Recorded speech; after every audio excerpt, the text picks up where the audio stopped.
Bonjour à tous et bienvenue pour cet entretien avec le Père Baudouin. J'avais beaucoup de questions à lui poser suite à la lecture du livre Le Temps des Audaces et on s'est dit que le mieux c'était de le filmer pour pouvoir vous en faire profiter. Merci Père Baudouin de m'accueillir et de répondre à mes questions. Avec joie. Donc concernant le Temps des Audaces, évidemment c'est toute la question du livre, c'est de vivre dans l'Esprit Saint et aussi la question de l'exercice des charismes. Donc les deux choses que j'ai envie de vous demander tout d'abord, qui sont des résistances en fait, c'est pourquoi évangéliser et pourquoi accompagner l'évangélisation par des signes visibles. Alors, pourquoi évangéliser? D'abord, cette question, elle soulève le problème de l'évangélisation. Qui dit évangélisation, dans la tête de certains, se dire islamisation.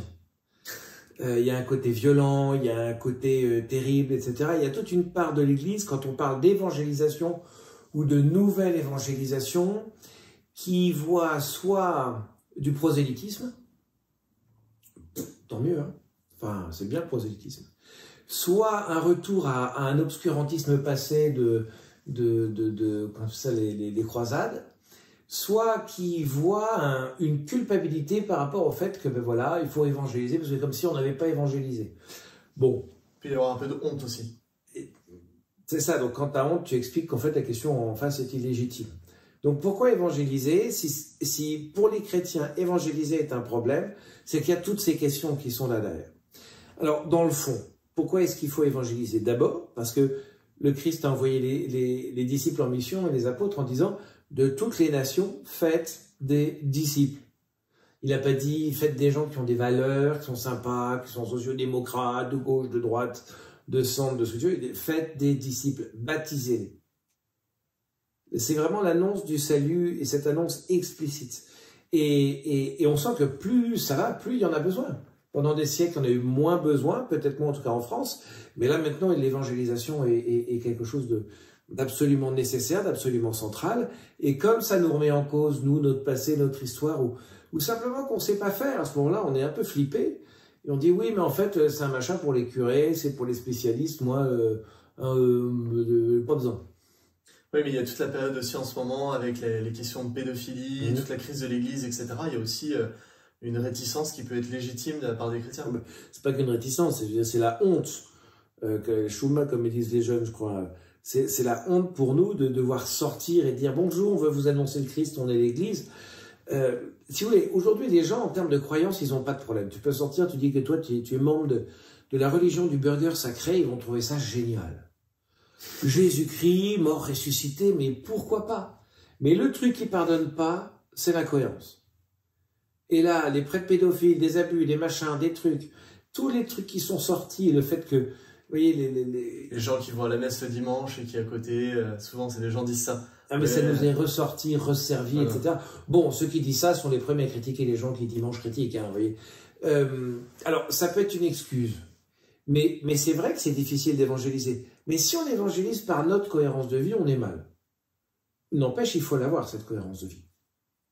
Mais je crois qu'il faut d'abord évangéliser avec un message, des gestes, et puis des signes qui montrent que cette évangélisation, c'est pas nous qu'on annonce, que nous annonçons, mais c'est Dieu. Et pourquoi alors évidemment, le Christ nous a dit que voilà à quoi on reconnaîtra ceux qui croiront en moi, en mon nom, ils chasseront les démons, etc. Est-ce que c'est toujours valide aujourd'hui? Est-ce qu'on est toujours appelés, nous, chrétiens, à évangéliser et avec des signes visibles? Non, pas du tout. Maintenant, on va le faire avec des sachets de thé. Oui. Non, mais évidemment. J'aime bien votre question, parce qu'il y a beaucoup qui disent ça. Et parfois, tu dis, mais quel statut on donne à la parole de Dieu, la Bible? Vous savez, c'est hyper rigolo. Dans la Bible, c'est « Allez-y, guérissez les malades, chassez les démons, vous verrez des signes plus grands encore ». Paul qui dit « Aspirez à tous les charismes, surtout celui de prophétie ». Ah, bien sûr, excusez-nous. Et en fait, c'est drôle, parce que quand vous avez des cathos, vous leur parlez de la Bible, vous dites « Dans la Bible, il est écrit que », ils font « Oui, alors oui, bon, c'est la Bible, il faut l'interpréter ». Mais en revanche, chez les cathos, vous mettez... Benoît XVI a dit dans tel livre Instrumentum Decrepitum, et là ils font Benoît XVI il a dit, donc là vraiment il faut le faire. Mais inversement, c'est très drôle, vous prenez des évangéliques, vous leur citez le pape Benoît XVI, c'est gentil, mais bon, mais vous leur citez la Bible. Là, ils disent, ah, c'est Jésus qui a parlé. Et on a un vrai problème, les cathos. On a un vrai problème parce qu'on est incapable, on a du mal en tout cas, à se nourrir de la Bible. Et le Seigneur, il n'a pas écrit pour là. Il a écrit pour toujours. Est-ce qu'aujourd'hui, il y a besoin dans le monde de chasser les démons? Oui. De guérir les malades? Oui. Vous voyez, est-ce qu'il y a besoin de connaître le salut? Oui. Alors, qu'est-ce qu'on va faire? On pourrait faire de la dentelle, c'est sympa. Alors justement, c'est très amusant parce que dans le livre, vous commencez d'abord par parler un peu de cette aventure extraordinaire qu'on peut vivre avec l'Esprit Saint. Ouais. Et bon, moi qui est assez impressionnante pour un néophyte de l'Esprit Saint. Et tout de suite après, vous dites, finalement, le commencement de tout ça, c'est l'intimité avec le Christ. L'alpha, l'oméga, le début, la fin, le haut, le milieu, la transversale et la diagonale, c'est la relation entre Jésus et toi. C'est-à-dire que les charismes, puisque c'est des questions que vous avez, ces choses extraordinaires que Dieu peut donner ne font pas une relation personnelle à Dieu. C'est bien dommage. Moi, j'aimerais bien que de temps en temps, ma relation à Dieu soit égale, en tout cas ce que je ressens de la relation à Dieu soit égal à ce que je ressens des charismes. Ce serait merveilleux. Sauf que non. Et c'est de temps en temps, dans l'amour, c'est un peu sec, quoi. Mais pourtant, c'est là que ça se joue. C'est dans le cœur à cœur avec le Seigneur, c'est dans le silence, c'est dans le temps avec lui, c'est dans le silence, c'est dans l'oraison, c'est va dans le fond de ta chambre, là, va te mettre à genoux et prie ton Père qui te voit dans le silence.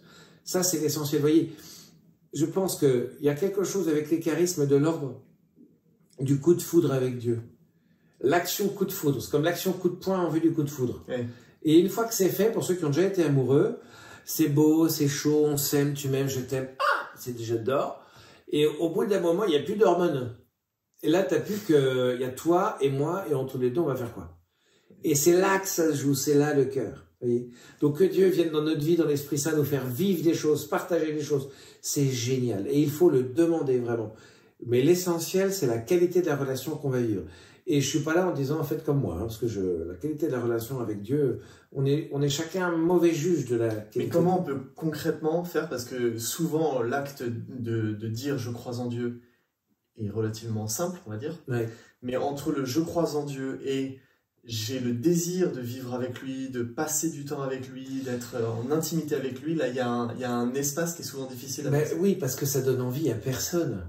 Parce que comme on dit, quand on va mourir, on va avoir la vie éternelle. Mais ça fout les boules à tout le monde. Qui veux-tu qui aille dans la vie éternelle? Coluche disait, ça va être long, surtout à la fin. Si jamais notre vie chrétienne n'est qu'une religion, c'est-à-dire qu'on va nous dire, parce que comme vous l'avez dit, vous avez fait une liste là, de trucs, je ne sais plus ce que c'était, la prière, l'intimité, mais comment veux-tu faire? C'est pas possible, par soi-même on ne peut pas. Il faut qu'il y ait une rencontre avec Dieu, rencontre à l'intérieur de laquelle lui va venir donner des grâces dans notre sensibilité, dans notre cœur, dans notre être, dans notre corps, qui vont entamer ce chemin. Vous voyez, il faut qu'à un moment donné, ça fasse chaud et ça fasse du bien, Jésus. Pendant des siècles, on a ruiné la sensibilité des chrétiens en disant, pas de ressenti, oh non, on ressent rien, oh, tu ressens, c'est mal. Et puis d'autres qui disaient, ouais, plus moi je ressens, plus c'est bien. Tu dis, mais c'est quoi ces bêtises? Tu m'étonnes que les gens aient tout envoyé bouler en 68. Parce qu'on l'a fait exprès, on a fait ce qu'il fallait. Et l'image d'Épinal de la Schlag où on dit « Oh, c'est bon, j'adore, mais ça suffit ». Non, la relation avec Dieu, c'est fait pour être un cœur à cœur, mais qui de temps en temps est un corps à corps. Où le Seigneur vient nous faire du bien. Si Dieu ne vient pas faire du bien, c'est pour ça qu'on a besoin de la louange, qu'on a besoin d'un certain nombre de lieux, qu'on a besoin de l'Esprit Saint, pour qu'à un moment donné, il vienne toucher nos corps. Vous voyez, la multiplication des pains, c'est un truc génial. La multiplication des pains, vous avez 5000 personnes qui ont la dalle, ils sont affamés. Et là, vous avez un petit gars, on va l'appeler petit gars, il a 5 pains de poisson. Et Jésus va prendre les 5 pains de poisson d'un gars qui est là, et il va nourrir 5000 personnes. Les gars, qu'est-ce qu'ils vont faire tout de suite après? Ils vont chercher à faire de Jésus leur roi. Normal, ils ont flunch gratos midi et soir, donc vous voyez. Et là, Jésus s'en va. Mais ils ont vécu un truc jusque dans leur corps. C'est sain et c'est bon. Ensuite, il faut que, ayant vécu des grâces sensibles, donc il faut aller les chercher un peu. Il faut avoir fait l'expérience du Seigneur pour dire « Waouh, ok, I know, c'est toi, ok. » À partir de là, je vais pouvoir fonder tout le reste. Mais il faut ordonner les choses. Ceux qui vous disent « Non, les charismes, attention. » Tu leur dis « Mais Ça n'a aucun sens. Et d'abord, soit ils n'ont pas lu la Bible, soit ils n'ont pas fait de théologie, soit ils n'ont pas de sensibilité. Mais il peut y avoir aussi une méfiance, mais on en reparlera après, parce que j'ai d'autres questions sur le démon. Faites-moi accélérer si vous voulez. Il peut y avoir une certaine méfiance, mais oui. Juste par rapport à l'intimité avec le Seigneur, souvent, donc, on a du mal à passer du je crois à je l'aime et j'ai une intimité avec lui. Et on a aussi parfois du mal à relier la pratique des sacrements avec cette vie intime avec le Seigneur. En quoi la pratique régulière des sacrements va venir nourrir cette intimité? De plusieurs manières. D'abord, moi je pense que enfin je pense, c'est pas mon opinion, on s'en fout, je vous donne un peu la foi catholique avec un peu de tradition. Jésus a donné les sacrements pour nourrir sa présence en nous. Vous voyez, dans l'Eucharistie, je reçois la présence du Seigneur en moi et lui me transforme. Dans la confession, je reçois son pardon, donc c'est la pelleteuse qui va dans le cœur, qui enlève les conséquences du péché, qui en plus guérit le cœur. Dans l'Eucharistie, je nourris ça. Dans le sacrement des malades, c'est Jésus qui vient continuer. Ces sacrements sont au cœur de la vie chrétienne, parce que ça nourrit la relation. C'est tout bête, mais n'importe quel couple a, vous savez, le DSA, le devoir de s'asseoir. Écoute chérie, comment vois-tu la semaine? Comment ça s'est passé? Qu'est-ce que tu as à me dire? La messe, c'est un DSA fondamental. Vous voyez? Le yoga, le machin, le truc, c'est des mauvaises copies de la messe. Jésus est là, il a un truc à te dire, c'est sa parole, il vient en toi pour te nourrir. Oh, c'est génial, vous voyez?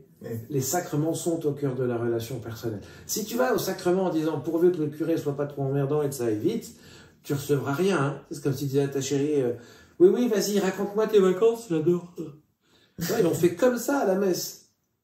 Ah ben Jésus, il nous respecte. Hein. Et donc il y a c'est très amusant parce que effectivement on passe un peu à côté des sacrements comme on passe à côté des charismes. Ça rejoint une autre question du coup que j'ai, c'est le parallèle un peu entre les charismes et les sacrements. La crainte que j'avais en lisant votre livre, c'était oui mais finalement c'est super beau tout ça, guérir les malades, chasser les démons, etc. Mais est-ce que je ne vais pas prendre la place du prêtre en faisant ça? Est-ce que je ne vais pas remplacer les... Alors, jeune padawan, petit théologien en herbe, je fais exprès de vous parler comme ça parce que vous savez que beaucoup de gens disent mais écoutez, ça ne sert à rien les charismes hein, parce qu'il y a les sacrements. Et tu as envie de leur dire mais ouvrez la Bible, ouvrez Vatican II, lisez Lumen Gentium, lisez... En fait, il faut comprendre que l'Église fonctionne sur deux poumons. Deux grands poumons essentiels à ce qu'elle est. Dans sa respiration, les sacrements et les charismes. Avec toute la hiérarchie, toute sa splendeur, sa bonté, sa beauté, etc. Et tous les sacrements à l'intérieur et les charismes, qui sont des espaces où l'Esprit Saint va inspirer à l'homme de faire des choses, l'homme va faire quelque chose, l'Esprit Saint va semer, et l'Église hiérarchique, vous voyez, va venir récupérer, encadrer, accompagner tout cela. Vous voyez, c'est une vraie collaboration constante. La seule qui est capable de dire s'il y a vraiment les charismes sont vrais, c'est l'Église. Quelqu'un dit, voilà, bonjour, je suis prophète. Tu dis, ben, super, on va en parler. On va regarder, c'est l'Église qui va discerner les choses. Et ce discernement, il vient du fait que l'Esprit Saint a envoyé toujours les apôtres. Ils sont partis deux par deux, ils ont évangélisé. Regardez, le monde a été évangélisé comme ça. Puis il y a eu les charismes, la prédication de l'évangile, évidemment, on annonce Jésus-Christ, les signes qui vont avec, donc il est fait avant ou après, et hop, on institue l'Église et on institutionnalise. Mais attention, il ne faut pas éteindre le feu du Saint-Esprit. Et de temps en temps, vous avez des gens qui sont très cléricaux au sens de ces sacrements qui disent non, non, il faut vraiment, il n'y a que ça. Et de temps en temps, on en voit dans des diocèses, parce qu'il y a des trouilles de la part d'évêques qui ne sont pas automatiquement au parfum, ou qui ne savent pas, ou qui n'ont pas été formés, mais je suis poli. Mais ça va aussi avec des prêtres. Non, ça n'engage que ma pomme, hein, rassurez-vous. Et qui de temps en temps considèrent qu'il n'y a que le sacrement. Et comme en fait on n'a pas l'habitude des charismes, on en a peur. Donc on dit, oulala, attention, c'est quoi ce truc hein, on voit des sectes qui font pareil, le démon il fait un, alors les évangéliques sectaires là ils font pareil, vous voyez. En fait, faut savoir que la version originale c'est Jésus. Les mauvaises copies à Barbès là, c'est les autres. C'est les autres. Et exactement. Et quand tu as vu des trucs à Barbès, tu fais mais ça ressemble à l'original. Ben oui, mais l'original, c'est Jésus. Et vous voyez, les charismes sont nécessaires dans l'évangélisation. Ils font partie intégrante de la vie de l'Église. Et il faut absolument que les pasteurs, qui soient pasteurs, je dis curés, évêques, archevêques, etc., soient vraiment au clair sur la théologie de l'Église là-dessus, parce que c'est souvent l'opinion pastorale personnelle des uns et des autres qui donne une opinion pastorale générale dans un diocèse ou dans un coin. Et ça, c'est très important de faire gaffe à ça, parce que, vous voyez, c'est là où l'Église, et j'ai la chance de côtoyer là où notre évêque actuellement, proche de moi, dont je suis ébahi, parce qu'ils disent, c'est pas mon truc, ça m'interroge, ça me questionne. Oui. Mais si c'est du Seigneur. C'est du Seigneur, oui. Mais c'est ça l'essentiel dans l'Église, voyez. Et donc il y a un cléricalisme sacerdotal de pouvoir chez certains qui disent non, non, il n'y a que les sacrements et pas ça. Il y a une méconnaissance impressionnante. Je me souviens, je raconte justement dans le livre une anecdote, c'était ici, on a un grand prédicateur, exorciste qui vient et qui raconte que telle manifestation du Saint-Esprit, etc., c'était gravissime et pas bien et tout. J'étais juste à côté, j'étais juste mort de rire, et les prêtres aussi. Je dis, mais vous savez, vous, certains comme là, au moins, on a vécu une vraie conversion là-dedans, et on peut vous dire que c'est vraiment Jésus. Et vous voyez, il y a une méconnaissance théologique, sociologique, pastorale, etc., qui fait qu'aujourd'hui, soit on va finir de s'éteindre, et de c'est une éponge qui s'assèche, soit on va aller s'ouvrir à ça, et je pense, personnellement, j'observe que beaucoup d'évêques, beaucoup de curés, beaucoup de prêtres, beaucoup de gens sont en train de s'ouvrir à ces manifestations du Seigneur. Oui, et après la lecture de votre livre, justement, j'avais lu le livre de Damien Sten, Renouvelle tes merveilles, donc un catholique qui a fondé une communauté. Je découvre un peu ce monde-là grâce à votre livre. Et justement, dans son premier chapitre, il prend le temps de rappeler toute l'origine théologique et traditionnelle de l'exercice des charismes dans l'Église. Mais on voit bien qu'au tout début de l'Église, les premiers siècles, notamment avec le témoignage de saint Irénée, c'était courant, tous les chrétiens chassaient des démons, guérissaient les malades, il y avait des morts qui revenaient à la vie, etc. Enfin, il raconte des manifestations assez extraordinaires contre les hérésies. Et puis ensuite, Damien Sten parle plutôt d'un aspect théologique. Il rappelle les différents conciles qui disent qu'effectivement la foi doit s'accompagner de signes. Même Vatican I, le concile de Trente, dit celui qui pense autrement qu'il soit anathème. Mais hormis dans le dogme, on n'a pas l'impression que entre les premiers chrétiens et nous, les catholiques, se soient vraiment investis de cette partie-là de... Alors, ça dépend des endroits dans le monde, ça dépend des périodes. Je suis pas un pro là-dessus. Mais il y a surtout un truc essentiel. C'est que régulièrement, la structure, le fonctionnement structurel et structurant et rassurant a fait à peu près ce qu'il fallait pour qu'il n'y ait pas de tête qui dépasse et qu'il n'y ait pas trop de charisme. Alors, il y a quelques grands saints. Le curé d'Ars, charisme de foule, et des personnes comme ça, où là on dit, bah oui, bah là, le curé d'Ars, etc. Mais il était prêtre, mais il s'est fait défoncer de son vivant. Par beaucoup, il en a pris plein la figure. Et donc vraiment, il y a eu, par peur, par méconnaissance, parce que petit à petit, tout est devenu catholique, chrétien, et il y a eu moins de... On s'est affadi aussi. Mais affadi à ce niveau-là, pas dans d'autres niveaux. Oui. J'ai mis autant de saints que ce siècle-ci. Rien que démographiquement, vous voyez. Et donc, il ne faut pas avoir peur de se dire, il y a des moments où il y a eu moins, on a moins vu, on a peut-être moins su, on a peut-être plus éteint. Et puis, quand on fait ça, vous savez, hein, c'est l'évangile des noces. Les invités de la noce ne sont pas venus. Alors, on prend ce qui traîne et puis on le dit, alors toi, je vous invite. Mais moi, je pense que depuis Vatican II, et même un peu avant, l'Église catholique, là-dessus, on n'a été pas géniaux. Alors Dieu a dit, mais il n'y a aucun problème, les enfants. Je vais aller ailleurs. Et il a suscité chez des évangéliques, chez d'autres gens, des grâces incroyables. Un peu comme une baffe en disant, hé, regardez là-bas, là. Et aujourd'hui, beaucoup sont très mal à l'aise avec ça. Sauf qu'en fait, parce qu'il faut que nous reconnaissions que le Seigneur est allé là où on lui ouvrait la porte. Et qu'est-ce qu'on voit aujourd'hui dans l'Église catholique romaine, vaticane, bien comme il faut? C'est que quand on ouvre la porte, le Seigneur vient et l'Église grandit. Et l'Église grandit, oui. Alors, je rebondis un petit peu par rapport à ça, parce que effectivement,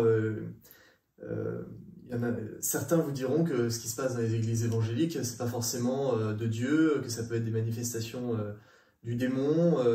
Et à l'inverse, dans l'Église catholique, il y a pu aussi avoir un mouvement à un moment donné à nier l'existence du démon, enfin en tout cas auprès de certains catholiques. Quelle est sa... déjà, question toute simple, est-ce qu'il est réel? Les démons? Le démon? Oui. quelle est son action. Oui. J'ai lu dernièrement aussi le livre de Neil Lozano, Délié, dans lequel il a un chapitre qui s'intitule Satan a un projet pour ta vie, qui m'a un peu interpellé. Très bien dit. Voilà. Un petit mot sur le démon. Bon, d'abord, il faut savoir qu'entre Dieu et les hommes, il y a des anges, par catégorie, plus ou moins proches de Dieu, plus ou moins proches des anges, des hommes. Et le plus grand de tous, Lucifer, en latin, je sais pas bon, le porteur de la lumière, il recevait la lumière de Dieu, il a donné à tous les anges, jusqu'à l'homme.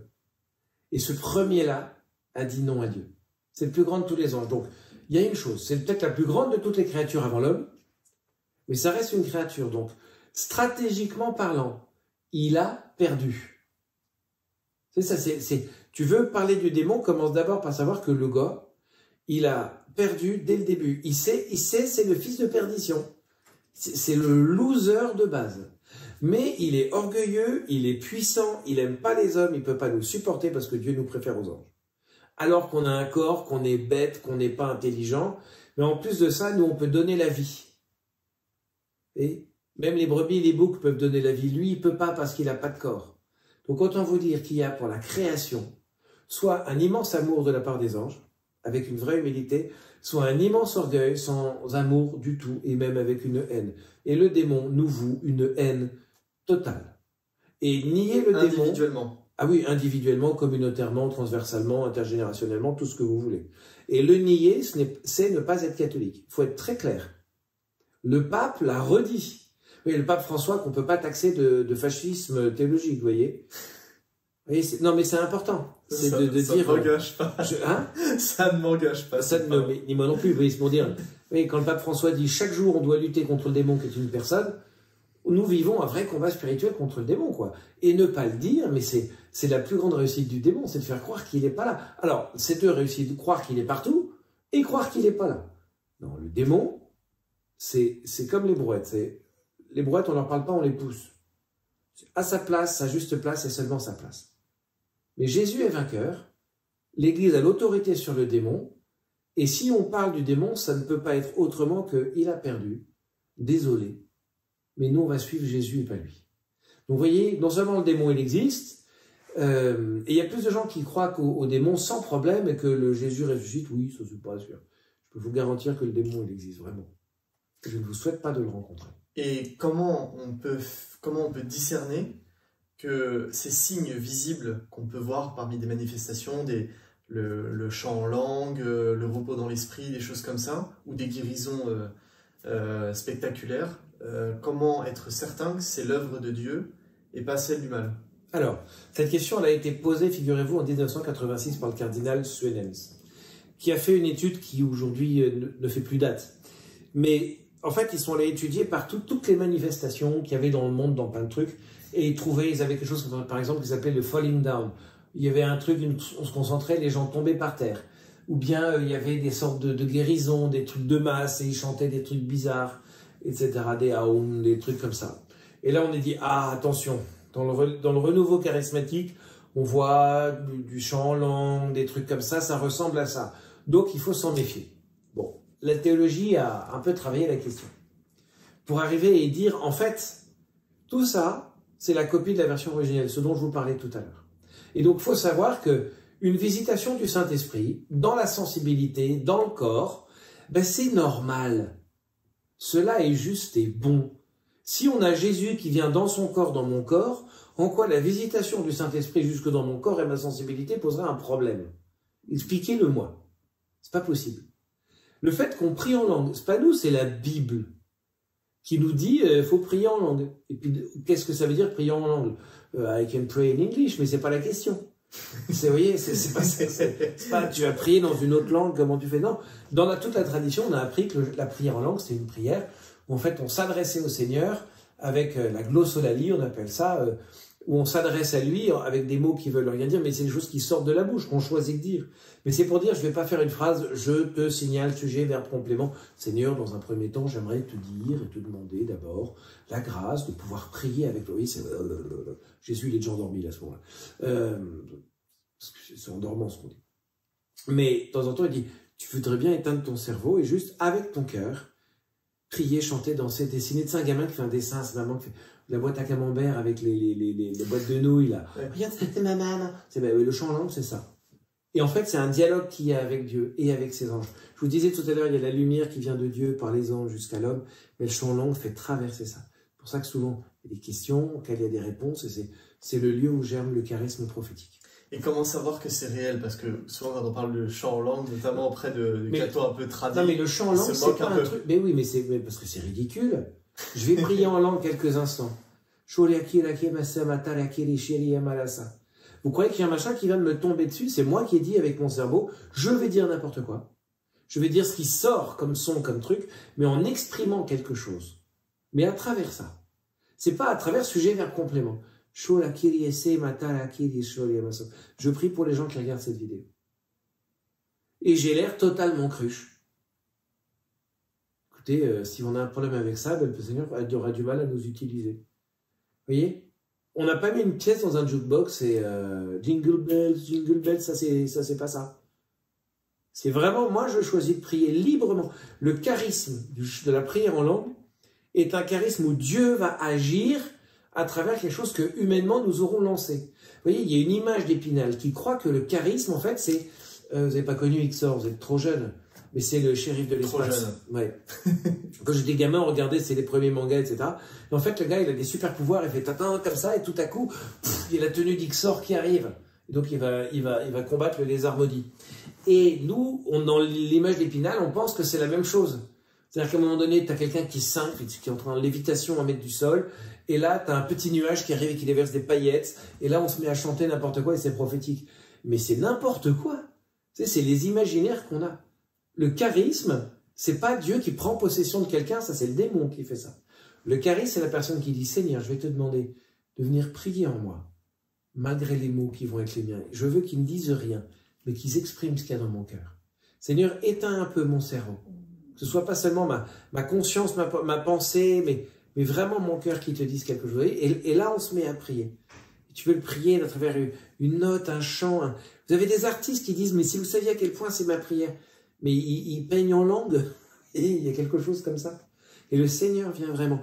Mais ça, c'est pour vous dire que si on vous dit que ça a l'air ridicule, c'est vrai. C'est une protection de ceux qui disent ça, c'est vrai, et ils ont parfaitement raison. Je crois que le Seigneur demande pour pouvoir rentrer dans la vie charismatique un pas dans le vide de la dignité, ou plutôt de l'indignité. C'est-à-dire tu vas avoir l'air vraiment bête, vraiment tarte, mais commence par l'assumer parce que c'est que le début. Vous savez, c'est un petit examen d'entrée. La vie chrétienne. De la vie chrétienne et de la vie charismatique.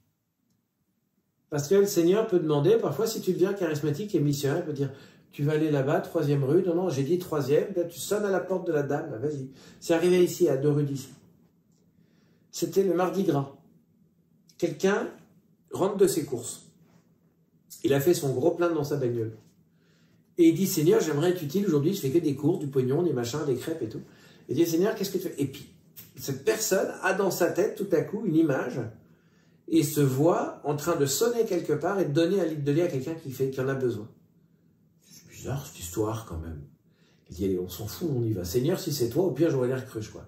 Prends sa bagnole, la madame, elle va dans la rue en question, au numéro qu'elle a vu, un truc comme ça, elle sonne à la porte, dit, écoutez, vous n'avez pas besoin d'un litre de lait. Et là, elle tombe sur une mamie qui dit, écoutez, je suis bloquée chez moi.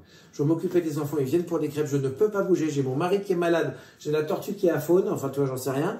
Et à ce moment-là, il dit, c'est depuis tout à l'heure, je dis, Seigneur, il faut que je fasse des crêpes, débrouille-toi pour que j'ai un litre de lait. Ça arrive. Vous voyez, il faut une certaine dose d'humour. Ouais, c'est excellent. Mais c'est vraiment important. Ouais. En lisant votre livre, en fait, je me suis... Mon ouvrage. Votre ouvrage, C'est du 2e degré, hein, pour ceux qui regardent la fatigue du soir. Non, mais pour moi, c'est pas du 2e degré, parce que ça a été vraiment important, parce que ça m'a ouvert une nouvelle porte. En fait, je pensais vraiment qu'il y avait... c'était d'ailleurs très orgueilleux, mais je pensais que j'étais bien, quoi, un catho bien. Et j'en suis sûr. Je me suis converti il y a 8 ans, et c'est là où j'ai posé l'acte de dire je crois en Dieu. Ensuite, il y a eu... une deuxième étape où je me suis dit, en fait, Dieu même, j'ai pris conscience de ça. Et grâce à votre livre, et puis après toutes les autres lectures, je prends conscience que Dieu veut se servir de moi pour annoncer sa bonne nouvelle, accompagné de signes. Et la réflexion derrière tout ça par rapport aux questions sur le démon, c'était que je me suis dit finalement qu'on croit en Dieu, il s'en fout, parce que de toute façon les démons aussi y croient, ils savent qu'il existe. De savoir de savoir personnellement qu'il nous aime, ça l'emmerde déjà un peu plus. Mais finalement, pour lui, le mieux, c'est de nous empêcher de croire en nous-mêmes, du fait que nous-mêmes, par sa bénédiction, on peut faire des choses. Vous savez, il y a une phrase, et on fait une pause juste après, c'est un pasteur qui me disait ça, qui disait « Le démon connaît notre prénom, mais il nous appelle par notre péché. Jésus connaît notre péché, mais il nous appelle par notre prénom. » Juste pour revenir par rapport au prénom, il y a un épisode d'ailleurs de The Chosen qui est très intéressant sur ça et qui est très beau. Je vous invite à regarder cette série qui est vraiment excellente. Où justement on voit Marie-Madeleine qui s'appelle par un autre prénom. Et en fait c'est au moment où le Christ l'appelle par son vrai prénom qu'elle est libérée et qu'elle retrouve... donc c'est très... Toute sa dignité. Toute sa dignité. Très bien. Donc maintenant qu'on a traité les questions un peu théoriques, rentrons dans le vif du sujet parce que c'est ce qui nous intéresse. D'abord, les guérisons physiques. Oui. Est-ce que c'est réellement possible? Et est-ce que c'est pas du placebo, de l'autosuggestion? Par exemple, un paralysé qui se relève dans une soirée de prière. J'ai pour habitude de dire, dans une toute assemblée charismatique, vous avez 30 à 40% de tarés. En humanité, c'est à peu près pareil, un peu plus avec le Covid.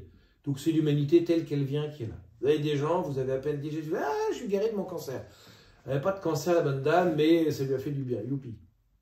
En revanche, vous avez des guérisons, des vraies guérisons. Qu'est-ce qui est plus difficile pour vous qui êtes catholique? Pour Jésus de changer ce pain en son corps ou de venir guérir quelqu'un qui a une maladie? Est-ce que c'est plus difficile pour Jésus, pour le Seigneur, de créer l'univers ou de guérir la jambe de Micheline? C'est une question de foi dans le fond. Vous voyez, en termes de possibilités, non seulement Dieu est tout-puissant, le problème c'est que nous on aimerait limiter la puissance de Dieu à notre raison humaine. Mais c'est terrifiant. Il y a des lieux où Jésus, comme à Nazareth, dans ces lieux où il manquait de foi, il a fait beaucoup moins de choses. Mais ça leur apprendra des abricots. Vous voyez, et nous, il y a peu de guérisons. Mais ce que je peux vous dire, c'est qu'il n'y a pas énormément de guérisons. Mais il y en a tellement plus, 2, 3, 4, 5 fois plus que quand on ne prie pas pour. Depuis qu'on prie pour les guérisons, il y en a.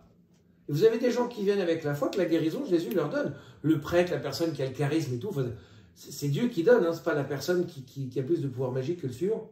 Mais est-ce qu'on est en droit d'exiger au nom de Jésus une guérison? Non. Seigneur, que ta volonté soit faite. De temps en temps, il y en a qui voudraient la guérison, la résurrection, le truc. Je veux vous rassurer que tu sois guéri ou ressuscité, tu vas remourir. Vous voyez, Lazare, il est mort 2 fois. On ne vit que 2 fois. Même James Bond le dit. Donc, si le but de la finalité de la vie humaine, c'est la guérison, on s'est trompé. C'est le salut. La guérison, ça nous permet quoi? De faire l'expérience de Dieu, de changer de vie, de nous convertir et de témoigner du Seigneur. Et souvent, il y a des gens, ils reçoivent des guérisons dans des temps de prière, on le voit, mais ils ne la gardent pas, la guérison.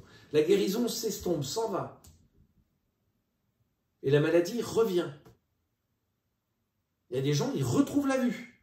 Et puis ils reperdent la vue. Pourquoi? Ils n'ont pas témoigné, ils n'ont pas validé la guérison par une adhésion à Jésus-Christ. Ils n'ont pas conformé l'ensemble du reste de leur vie à ce don que Dieu avait fait en eux. Ça, vous l'avez vu? Oui. Et il faut apprendre à garder. Leur guérison? Des gens qui ont perdu leur guérison? Bien sûr, bien sûr, bien sûr. Vous avez des gens qui ont été guéris, qui ont perdu la guérison. Il y en a quelques-uns. Mais il y en a, ils ont été guéris, ils n'ont pas perdu la guérison. Parce qu'ils ont témoigné de Jésus-Christ. Ils ont témoigné, ils ont accepté, ils ont accueilli, ils font bon, il faut peut-être que je change un peu de vie.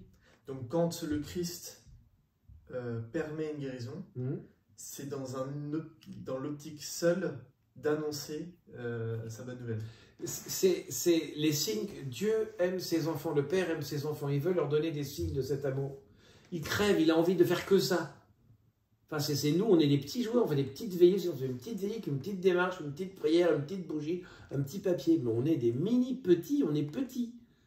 Il faudrait qu'il y ait chambre de guérison, église pour la guérison, et on prie pour la guérison tout le temps. Guérison, conversion, confession, et on y va. Sauf qu'on joue petit, on mise petit, on gagne petit. Et comment on fait concrètement quand on a un proche malade, par exemple? D'abord, on va inviter ce malade à se confesser, à reconnaître Jésus dans sa vie, à accueillir Jésus comme son sauveur, à reconnaître ses péchés, à changer de vie, à se convertir. Et puis on va prier pour la guérison de cette personne. Puis on va la demander au Seigneur. On va demander le sacrement des malades. On va demander la prière des frères, des uns et des autres. Venez prier pour la guérison. Et puis quoi qu'il arrive, on dit Seigneur, ce que tu veux. Mais on demande la guérison. Elle est donnée youpi, elle n'est pas donnée youpi. Alors c'est intéressant parce qu'à chaque fois vous reliez à l'Église, à l'institution, oui, par les sacrements, et puis comment on peut expliquer que à la fois le ministère entre guillemets de la guérison soit relié tant à l'Église, alors que le renouveau s'est fait en dehors de l'Église? Non, le renouveau il s'est pas fait en dehors de l'Église. Il y a eu des endroits où pouf, c'est parti comme ça, parce qu'il y avait besoin. Vous voyez, à un moment donné, l'Église, elle est sortie ses rames. L'Église, c'est une vieille dame. Mais elle ne s'arrête pas comme ça. Quand elle est lancée, vous ne l'arrêterez pas. Elle met du temps.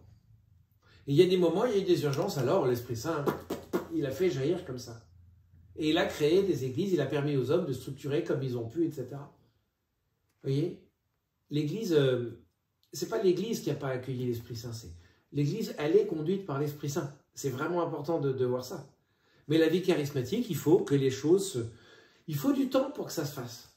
Et là, moi, ce qui est très beau, c'est de voir qu'actuellement, on est en 2022, il y a un changement qui est en train de se faire au long cours. C'est-à-dire que maintenant, les choses sont identifiées. Il y a les pour, les contre, et puis il y a de plus en plus de gens qui disent, mais en fait, est-ce qu'on n'a pas quelque chose à vivre ici? Et qui laissent le Seigneur... Et si rien ne se passe? Ça, c'est la grande question quand, en ce moment, je discute un peu avec mes amis de ce que je suis en train de lire et de cette expérience. Mais régulièrement, rien ne se passe. Mais justement, les gens ne sont pas déçus. Parce que c'est ça, les gens ils disent, oui, mais moi, j'ose pas prier. Imagine, c'est tellement décevant pour quelqu'un qui est malade. Si rien ne se passe. Mais évidemment, mais on demande au Seigneur et le Seigneur fait ce qu'il veut. Mais est-ce qu'on est, tu vois, vous voyez, là c'est infantilisant. Mais je ne voudrais pas décevoir mon enfant. Je vais vous raconter une histoire qui s'est passée il y a 15 ans maintenant. Très court. On était en montagne. On habitait en Corse. Et il y avait une équipe avec des frangins qui sont partis avec des jeunes en montagne. Le frère n'a pas voulu regarder la route, ça l'a saoulé, blablabla. 1h du matin, on m'appelle, les gamins ne sont pas rentrés, tout le monde va bien. Bon. Je me retrouve au pied de la montagne, au début du GR20 à Calenzane en Corse, avec les parents, les papas qui étaient là, les mamans qui avaient organisé un immense coin prière pour que leurs enfants ne meurent pas. Tout le monde allait bien, on les avait au téléphone, bon. Flippage total. Et les papas disent, on va les chercher. Je dis, attendez, on est en pleine nuit, vous êtes en Corse, dans la montagne, on ne traverse pas le maquis, on va les chercher. Il dit, mais il va faire jour dans 5 heures. On les laisse, ils vont avoir froid, ils vont avoir soif, dans 5 heures, ils seront vivants. Oui, mais qu'est-ce qu'ils vont penser de nous? Et ça m'a terrifié. Et je me rends compte depuis toutes ces années que nous sommes des gens qui avons peur de ce qu'on va penser d'eux.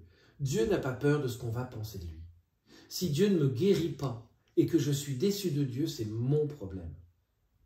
C'est que j'ai un problème dans ma relation à Dieu. Si je suis déçu, ok Seigneur, c'est peut-être pas ça que tu veux. Qu'est-ce que tu veux pour moi? Que ta volonté soit faite, dans la mesure où c'est ma guérison. Vous voyez le problème? Non, mais l'idée c'est de se convertir, c'est pas d'être guéri. Vous voyez, on n'est pas sur terre, je vous le redis, pour être guéri, on est là pour être sauvé. Oui. Et du coup, ça ne dépend pas du tout non plus de celui qui prie?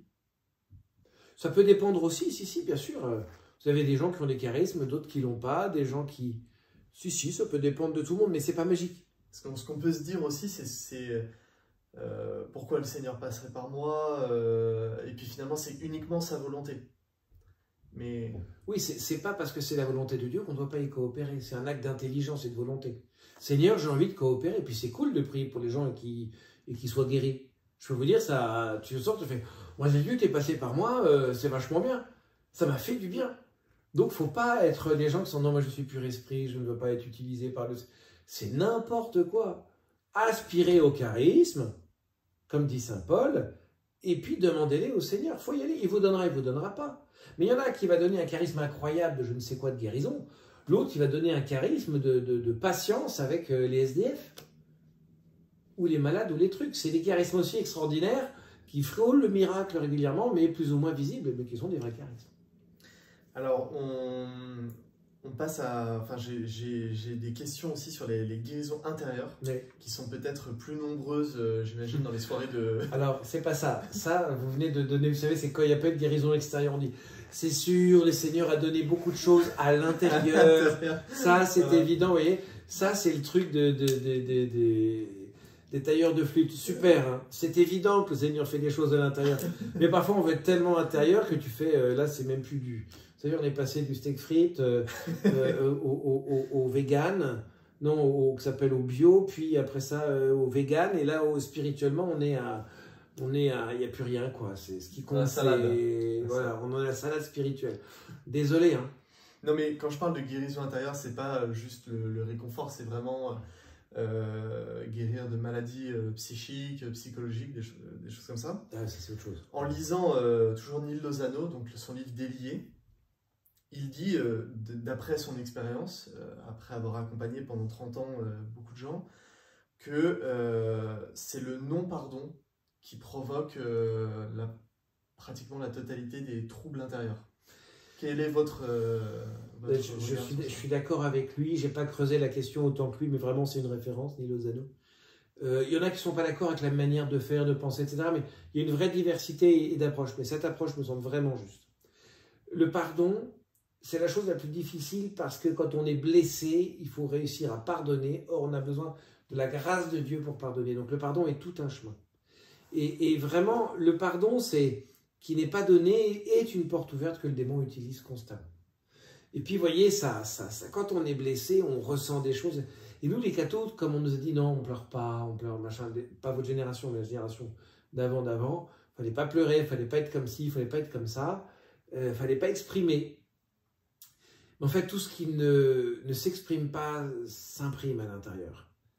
Et en plus, ça finit par des maladies, des machins, des trucs. Donc c'est vraiment important que le chemin du pardon soit au cœur, pour soi, pour l'autre. Et si vous n'arrivez pas à pardonner aux gens qui vous devez pardonner, confessez-vous-en. Jésus, là, j'arrive pas encore, là, il faut que tu m'aides. Mais vous voyez, remettez ça dans les mains du Seigneur.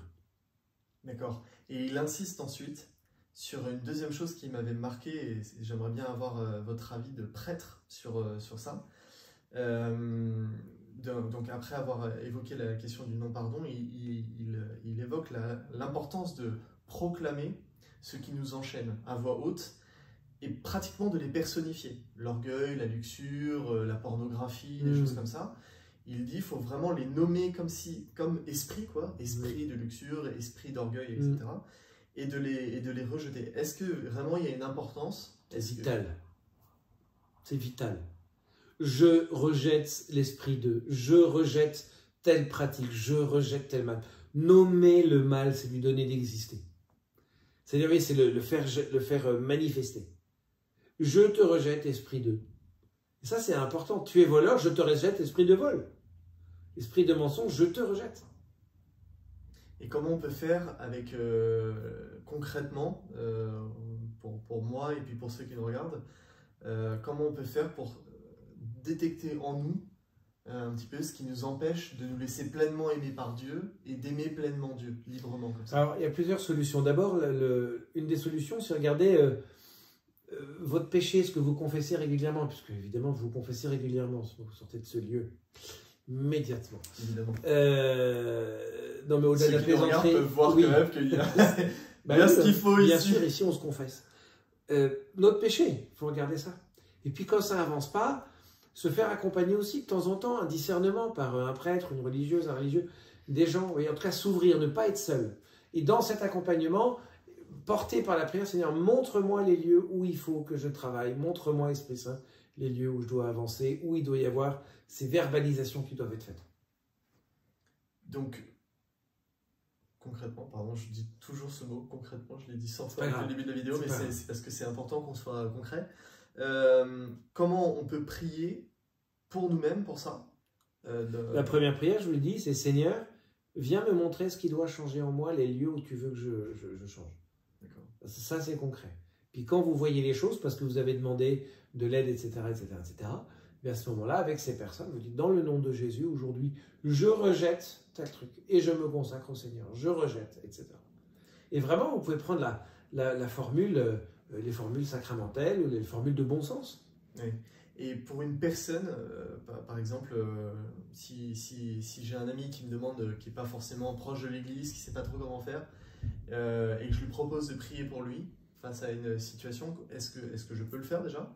Et comment je peux le faire? Vous pouvez proposer à quelqu'un, de toute façon, à la question, est-ce que je peux proposer à quelqu'un de prier pour lui et avec lui? Vous n'avez même pas à vous poser la question. C'est votre rôle de baptiser. Vous êtes prêtre, prophète et roi. Vous voyez, vous n'êtes pas ceinture blanche alors que les curés seraient ceinture noire. Au contraire, si vous êtes que ceinture blanche, c'est parce que vous n'êtes pas, c'est user les mains, mettre la main sur l'épaule et prier pour les gens. Main sur l'épaule étant symbolique. Au contraire, je crois qu'il faut vraiment que vous ayez prié avec les gens. Vous voyez, il y a quelque temps, j'ai quelqu'un qui me disait qu'à l'EPA, elle avait des pratiques occultes, elle faisait des trucs. On peut prier 3 minutes. Et on a prié, Seigneur, je te demande de venir visiter mon frère, ma soeur, clac, clac, clac. Simplement, et on s'adresse au Seigneur à voix haute et on bénit les gens. Et on ne fait pas d'opposition des mains. Non, c'est juste, toi, mon frère, ma soeur, je prie pour toi. Et pas, je dirai un chapelet ce soir. Non, c'est là maintenant, à voix haute. Et je mets un mot sur des trucs. On entend souvent des pasteurs ou des prêtres, ou Neil Lozano ou Damien Sten, quand je regarde un peu leurs vidéos, ils terminent à chaque fois toutes leurs prières au nom de Jésus. Oui. Ce que vous demanderez à mon Père en mon nom, il vous le donnera. Le nom au-dessus de tout nom. Afin qu'au nom de Jésus, tout genou fléchisse au ciel, sur terre et aux enfers. Et que toute langue proclame Jésus-Christ est Seigneur. À la gloire de Dieu le Père. Donc c'est vraiment important de faire toutes nos prières au nom de Jésus. Le nom de Jésus sur le nom de ton péché te permet d'être appelé par ton prénom. Pour ne plus être appelé par son péché, par le démon. Voilà. La boucle est bouclée. Merci déjà. Face à ça, à la suite de ça, quand je me suis un peu intéressé à la vie dans l'Esprit Saint, j'ai commencé à découvrir, chose nouvelle, l'effusion de l'Esprit, qui rejoint tout ce qu'on vient de voir un petit peu. Là, c'est pour un peu me donner, et puis donner aussi à ceux qui nous regardent comment faire un peu à partir de maintenant, s'ils veulent vivre ça. On parle souvent d'effusion de l'Esprit et de baptême dans l'Esprit Saint. Quelle est la différence? Est-ce qu'il n'y a pas une confusion avec le baptême, avec le sacrement? Juste valider par moment, ça tourne encore. 48, c'est génial. Si vous voulez, sur la question effusion, baptême, d'abord une question de vocabulaire. Baptême dans l'esprit, vous serez baptisé d'en haut. Vous recevrez, vous prenez la parole de Dieu, vous recevrez un baptême, etc. Et donc c'est pour ça qu'on emploie souvent ce baptême, vous serez baptisé d'eau et d'esprit. Le baptême que l'on reçoit nous plonge dans la mort et la résurrection de Jésus-Christ. Et donc nous sommes un être nouveau. Baptême avec l'eau, je te baptise au nom du Père, du Fils et du Saint-Esprit. Le baptême dans l'Esprit Saint, je pense qu'il vaut mieux nous qu'on l'appelle l'effusion du Saint-Esprit. C'est-à-dire qu'à un moment donné, on dit, moi librement, je te demande à toi, Esprit Saint, de venir visiter tout mon être, tout mon corps, toute mon âme, toute ma sensibilité, mon intelligence, tout ce que je suis, de venir vraiment traverser tout ça pour venir y faire du bien. Et pour que je puisse être vraiment consacré à toi. Et souvent, quand on fait cette prière dans les veillées d'effusion du Saint-Esprit, il se passe des très belles choses, et une des manifestations s'appelle le repos dans l'esprit. Qu'est-ce que c'est en fait? À cause du péché originel, notre corps et notre âme devraient être pleinement comme ça, vous voyez, les deux nickel. Sauf qu'à cause du péché, c'est comme ça. Et nous, on a des tensions partout, on a de ça. Mais souvent, quand l'Esprit Saint vient visiter, si les gens l'acceptent, et bien en fait, l'Esprit Saint dit, je m'occupe de ton corps. Et là, il vient visiter, il vient nettoyer, il vient délivrer, il vient faire beaucoup de choses. Ce sont des choses qui arrivent en effet. Et rassurez-vous, il y a des gens, vous avez à peine dit Jésus que il tombe, et rassurez-vous, c'est pas un repos dans l'esprit, c'est un repos dans folie. C'est un repos dans folie. Mais il faut le savoir, c'est pas. Mais il ne faut pas avoir peur de ça. Si vous regardez que ça, c'est que vous. Vous voyez, je peux vous dire, il y en avait du taré qui suivait Jésus. Oui. Et ensuite, au quotidien, comment poursuivre, ne pas laisser l'effusion de l'esprit sur une soirée un peu forte, comment ensuite l'entretenir au quotidien? Je crois que c'est ce qu'on appelle la vie dans l'Esprit Saint. Saint Séraphin de Sarov disait que la vie chrétienne consiste dans l'acquisition du Saint-Esprit. Il faut vraiment qu'on acquiert des mœurs de vie avec le Saint-Esprit. Mais là encore, c'est beaucoup d'expériences toutes petites à avoir. Esprit Saint, qu'est-ce que tu veux que je fasse? C'est comme la bouteille de lait de tout à l'heure. Esprit Saint, qu'est-ce que tu veux que je fasse? Où est-ce que tu m'attends? Qu'est-ce que je dois dire? Vers qui je dois aller? Comment je dois faire? De quelle manière? À quel moment? Etc. Guide-moi. Rends-moi vraiment utile. Et vous verrez au fur et à mesure que l'Esprit Saint sera là. Esprit Saint, on fait quoi là? C'est quoi la décision là? Qu'est-ce qui te semble? Et en fait, pas faire une neuvaine en disant il répond pas. Non, on y va là, c'est du tac au tac, c'est du rapide, on intercède pour les gens. Il y a quelqu'un de malade, paf, tu pries pour la personne. Moi, j'ai horreur d'aller chez Auchan. J'ai horreur d'aller dans tous ces trucs, là, il y a trop de lumière, alors je mets mon casque anti-bruit, etc. Et puis, Esprit Saint, que ce soit utile. Et puis, je me rends compte que régulièrement, tiens, il y a quelqu'un au milieu du truc, tiens, j'ai envie d'aller parler de cette personne, je ne sais pas pourquoi, j'ai envie d'aller lui parler. Alors, je vais lui parler, et la personne, en fait, elle avait besoin de parler. Vraiment. Et avec le temps, on apprend ça. Et puis, il y a des jours, j'ai l'Esprit Saint, écoute, tu me fatigues, j'ai pas envie. Je vous le dis, mais il faut l'accepter, on est pécheurs. Hein. C'est pas, mais il faut vraiment que nos vies soient une vie transformée par l'Esprit Saint. Mais rassurez-vous, l'Esprit Saint n'enlève rien. Il donne tout. C'est ça qui est trop bien. Et alors, ça, c'est une question un peu plus personnelle parce que j'aime bien Marie, mais comment la Vierge Marie peut nous aider dans ce chemin-là avec l'Esprit Saint? Mais d'abord, Marie, c'est celle qui a été visitée par l'Esprit Saint. L'Esprit Saint viendra sur toi. La puissance du Très-Haut te prendra sous son ombre. Donc je pense que s'il y en a une qui est capable d'accompagner celles et ceux qui veulent se laisser habiter par l'Esprit Saint, c'est Marie. Voyez. Donc je pense que l'effusion de l'Esprit Saint qu'a vécu Marie, qui a eu en elle comme fruit Jésus, non seulement Marie, elle doit nous encourager à dire oui à l'Esprit Saint, mais à laisser Jésus prendre chair à travers nous pour que nous puissions continuer son œuvre. Et quel est votre... on aime bien parler de daily routine. C'est quoi un peu dans le... Ah, my daily routine. Daily routine. Les machins que je fais tous les jours. Voilà. Quel est, vous, pour maintenir cette vie avec le Saint-Esprit, quel est votre... Alors, ceux qui me voient savent que ce ne sera pas le jeûne. J'ai trouvé quelque chose de simple, c'est que maintenant, je crois que je parle assez simplement. Et puis, j'essaie de prier en langue régulièrement. Seul? Ah oui, bah, c'est d'abord parce que j'ai un peu de dignité, hein, donc je ne le fais pas trop publiquement, mais ouais, vraiment. C'est marrant parce que Damien Sten, dans son livre, il dit la même chose. Il dit le chant en langue publique, il n'est pas trop à l'aise, mais par contre, tous les jours, il se prend un temps tout seul pour prier en langue, et ça l'aide même pour se préparer à la messe. Et... Tu sens un peu, enfin, vous sentez un peu ça? Ah non, mais l'expérience du chant en langue, c'est un truc de dingue. Mais tout ce qu'on a dit là, soit c'est objet d'expérience et ça change notre vie, soit ça ne sert à rien. Je ne vous ai pas vendu le chant en langue parce que c'est marqué dans le grimoire, page Saint-Paul. Hein. C'est parce que vraiment c'est efficace et c'est puissant. Quand vous rentrez dans la prière du chant en langue, dans la prière en langue, vous avez le ciel qui s'ouvre. La vie dans l'Esprit Saint, c'est vivre les pieds sur terre, la tête au ciel. Mais vous êtes bien dans le réalisme, parce que vous êtes dans le réel le plus réel qui soit. Merci beaucoup. Est-ce qu'on peut prendre pour moi et puis pour ceux qui nous regardent un petit temps de prière ensemble? Seigneur, je te prie pour toutes les personnes qui nous suivent, qui ont regardé cette vidéo, pour Corentin, c'est ça? Seigneur, je te demande de venir visiter chacune et chacun, de venir les bénir. Seigneur, je te demande de venir contribuer chaque jour à ce que l'Esprit Saint prenne de plus en plus de place dans leur vie. Viens leur apprendre à entendre ta voix, à t'écouter. Viens leur apprendre à accueillir ta présence en eux. Que toute chose nouvelle puisse être faite en eux. Seigneur, que ces hommes, que ces femmes, que ces enfants reçoivent de toi toute grâce de conversion, de paix, de sécurité. Seigneur, bénis-les, guéris-les.